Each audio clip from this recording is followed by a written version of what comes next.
Good evening. Come tomorrow, thousands will have a say on who will end up right here at Toronto City Hall. It's been a long, dramatic road to get here and an exhausting one for city staff who have worked overtime to pull off this election that also saw the drastic change in the size of council. But that all ends tomorrow.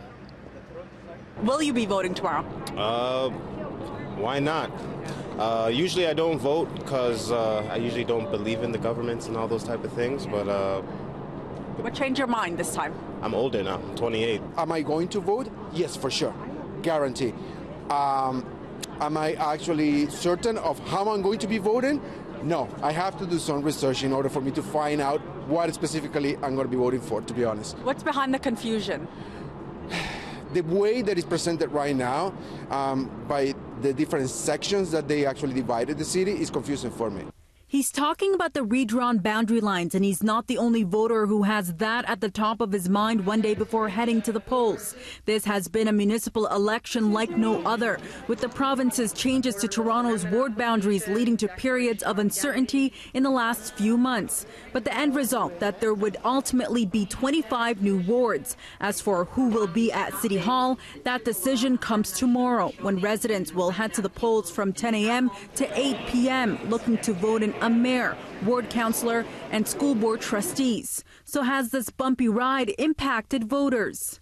Of course it did. So, I mean, like, it's something that is, it leads to confusion. That's basically what it is. It's not professional, but people are out for the fight. I think we just need to do our homework and know what we need to do and who we need to vote for. The city has been working around the clock since the slashing of city council was made official to prepare for the election. During the 5 days where advanced polling stations were open, the city of Toronto saw a little over 124,000 voters, calling it a strong turnout.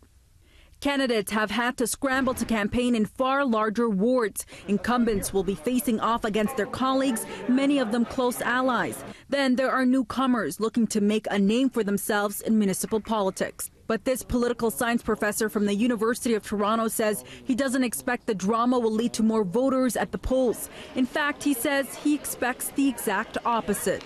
Actually, I think voter turnout will go down. Why is that? It'll go down because we don't have as competitive a race for mayor.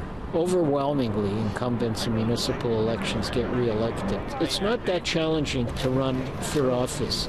And I think most people that are going in to vote already have an idea who they're going to vote for. And if they don't, name recognition becomes a big thing.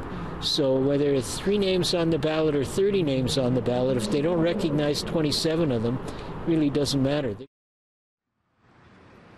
And just a reminder that voting places are subject to change up until tomorrow, but not to worry. We've compiled a complete guide for everything you need to know for Monday, including where to vote, how to vote, and what to expect at polling stations. You can find a link to that on our website, citynews.ca.